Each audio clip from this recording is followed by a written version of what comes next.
आज के इस क्लास में हम सेलों के समांतर क्रम संयोग की बात करेंगे, लेकिन उसमें विशेष कंडीशन ये होगा जब प्रत्येक सेलों का ईएमएफ और आंतरिक रेजिस्टेंस का अलग अलग हो, तब उसको हम लोग कैसे समांतर क्रम में जोड़ते हैं। ठीक है, तो देखो यहाँ पे डायग्राम देख लें कि मान लो यहाँ पे हमारे पास तीन सेलें हों। कितनी सेलें हो भाई? तीन सेलें हों।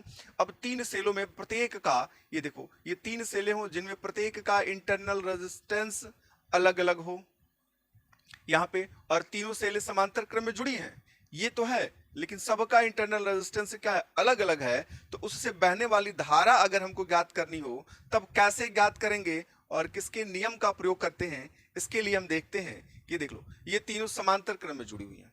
समांतर क्रम में तो आपको पहले से बताया गया कि कैसे जोड़ते हो तो समांतर क्रम माना जाता है। चलो, ये समांतर क्रम में जुड़ गई हैं, और जिनमें प्रत्येक का, इसका देखो, इसका जो ईएमएफ है वो E1 है, इसका E2 है, और इसका क्या है? E3 है। तो इसका इंटरनल रेजिस्टेंस ले लो, R1 हो गया, R2 हो गया, R3 हो गया। जो क्या कर रही है जी, एक बाह्य रेजिस्टेंस में क्या कर रही है? धारा प्रवाहित कर रही है।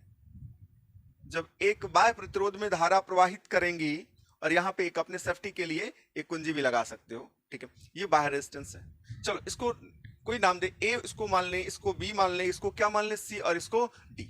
अब देख लो कि ये बड़ा वाला लाइन तो प्लस होता है, माइनस प्लस माइनस से क्या होगा? Plus minus. अब इसमें देख लो कि जब इस तरीके का कोई हमारा क्या हो, परिपथ जुड़ा हो जिसमें तीन सेलें जुड़ी गई हैं, तो आप देखोगे ये सेल जो होगा एक अलग धारा देगा, क्योंकि इसका ईएमएफ अलग है, इसका ईएमएफ अलग है, इसका ईएमएफ अलग है, इंटरनल रेजिस्टेंस भी अलग अलग है, तो सभी क्या करेंगे? अलग अलग धारा देंगे। तो मान लेते हैं कि ये वाला सेल क्या I1 एम्पियर की धारा दे रहा है, ये I2 एम्पियर की धारा दे रहा है, ये क्या करेगा? I3 एम्पियर की धारा दे रहा है। ये तीनों जाके किस में मिल रही है? ए पॉइंट में मिल रही है। तो आपको बताया गया केसीएल, किरचॉफ करंट लॉ जो होता है, पहला जो नियम होता है, यानी किसी संधि पर मिलने वाली सभी धाराओं का बीजगणितीय योग क्या होता है? शून्य होता है।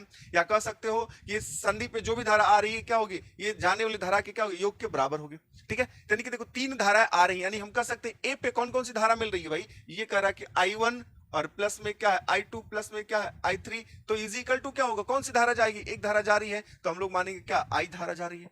तो इस धारा के बारे में हमको ज्ञात करना है कि जो बाह्य रेजिस्टेंस है उसमें कितने एम्पियर की धारा प्रवाहित होगी, जब क्या है? तीनों सेलों का ईएमएफ अलग अलग है। तो ठीक है, अब उसके लिए करोगे क्या कि I1 I2 I3 is equal to I मिल गया। इक्वेशन एक ले लो इसको। चलो, I का वैल्यू फाइंड आउट करना है, लेकिन सबसे पहले तो आपको ये ज्ञात करना होगा कि I1 कितना होगा, I2 कितना होगा, I3 कितना होगा। जब ये सब पता चल जाएगा ना, तो आप क्या करोगे? इसमें रख दोगे तो क्या होगा? आपको I का वैल्यू मिल जाएगा। ठीक है, तो I का वैल्यू सबसे पहले आप तो क्या लगाए? केसीएल लगाए। केसीएल लगा के आपको क्या पता चल गया? ये I1 जाएगा, इधर क्या होगा? I2 होगा, इधर क्या होगा?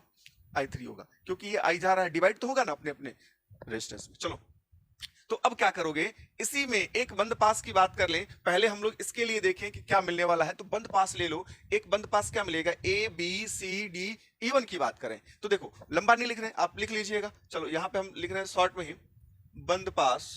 क्या लिखोगे आप? A B C D E1 में किससे लिखोगे आप? इसमें तो केसीएल लगा था, इसमें हम लगाएंगे केवीएल। क्या लगाओ? किरचॉफ वोल्टेज लॉ लगाओगे।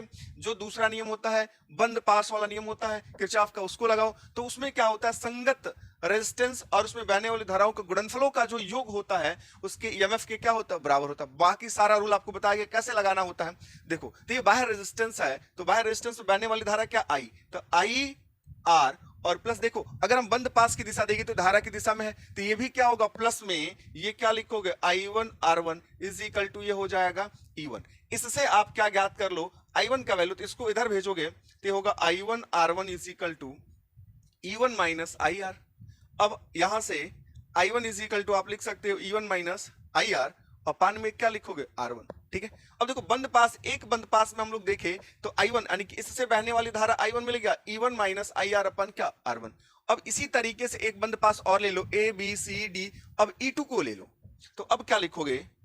A B C D E2 में, इसमें भी आप लगा दो केवीएल को।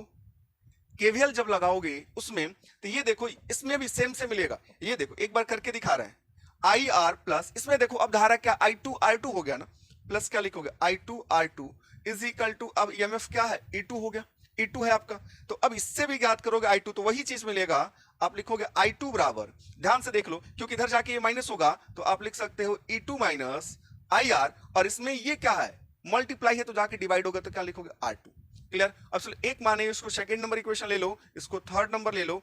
अब यहां से लिख सकते हो इसी प्रकार इसी प्रकार भाई इस बंद पास में भी देखो A B C D, E3 में देखोगे तो I3 जो धारा होगी इसके अनुरूप देखो तो ये होगा E3 माइनस आई आर, अपान में जाएगा आपका क्या R3।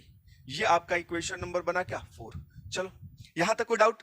अब यहां करोगे क्या, जब आपको ये देखो आई का वैल्यू क्या है I1 I2 I3 है, अब आई का वैल्यू ज्ञात कर लेना है तो क्या करोगे भाई, अब चलो सबको जोड़ दो। अब लिखेंगे समीकरण 1 2 3 व 4 से, समीकरण 1 2 3 व 4 से करोगे तो क्या लिख, चलो यहां लिख दे समीकरण 1 2 3 व 4 से, यानी क्या करोगे I1 I2 I3 का मान इसमें हमको रख देना है। चलो रख दो भाई, I1 I2 I3 का जब मान रखोगे तो I का तो वैल्यू मिलेगा, यहां से क्या मिलेगा आपको I इज इक्वल टू क्या मिला था I1 plus I2 plus I3। I1 का वैल्यू है यहाँ पे E1 minus I R upon क्या है R1, प्लस क्या लिखोगे E2 minus I R upon R2 और plus E3 minus I R upon R3।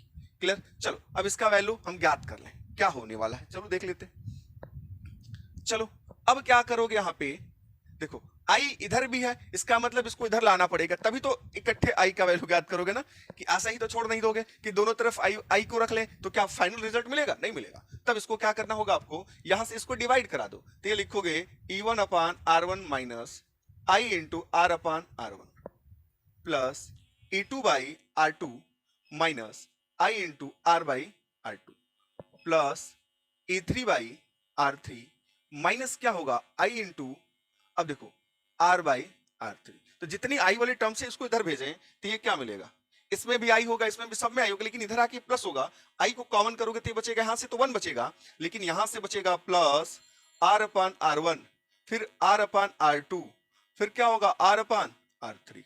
Clear? और ये वाला वैल्यू आपका कितना बचा भाई E1 बाई R1, ये मिलेगा E1 अपान R1 प्लस में मिलेगा E2 अपान R2 प्लस में मिलेगा E3 अपान R3। ये देखो आई में इतने का मल्टीप्लाई इधर जाके क्या होगा डिवाइड होगा, तो अब मिलेगा आई बराबर ये हो जाएगा E1 by R1 plus E2 by R2 plus ये होगा E3 बाई R3। कोई डाउट? अब इसमें मल्टीप्लाई था इसमें डिवाइड होगा तो होगा 1 plus R by R1 plus R by R2, तो यहां से R चाहो तो कॉमन कर लो तो और थोड़ा सा सिंपल लगेगा आपको, R इंटू ये होगा 1 अपान R1 प्लस 1 अपान R2 प्लस 1 अपान R3। क्लियर? कोई कंफ्यूजन? अब चलो यदि मान लेते हैं कि इसमें और सारे सेलों को बढ़ा देते हैं, तो जैसे आप लिखे हो 3 सेलों को जोड़े हो तो इतना तक लिखे हो, अब सेलों का वैल्यू बढ़ा दिए, यानी कि इसमें 3 से ज्यादा सेल कर दिए, तो इसमें क्या होगा जो बहने वाली धारा होगी इसी क्रम में बढ़ती जाएगी। यहाँ पे क्या कर सकते हो, ये लिख सकते E4 बाई R4, और यहाँ पे आप सिर्फ ऐड कर दोगे 1 अपान R4, और भी बढ़ाना है तो डॉट डॉट कर लो भाई, यहाँ से प्लस क्या होगा डॉट डॉट में क्या होगा, ऐसे ही सेलें क्या होंगी तो क्या होंगी बढ़ती चली जाएंगी। ठीक है, तो यहाँ से आपको ये क्या मिल जाएगा, यहाँ से धारा ज्ञात कर सकते हो कब, जब सभी सेलों का EMF क्या हो अलग अलग हो। ठीक है, और आंतरिक प्रतिरोध भी क्या हो अलग अलग हो, तब यहाँ से हम लोग क्या ज्ञात कर सकते हैं, धारा ज्ञात कर सकते हैं कि जो बहने वाला बाह्य परिपथ में बहने वाली धारा कितनी हो सकती है। ठीक है, धारा का मात्रक तो जानते हो एम्पियर होगा। ठीक है, कोई कंफ्यूजन? पिछली क्लासों में बाकी सब कुछ बताया गया सेलों के बारे में।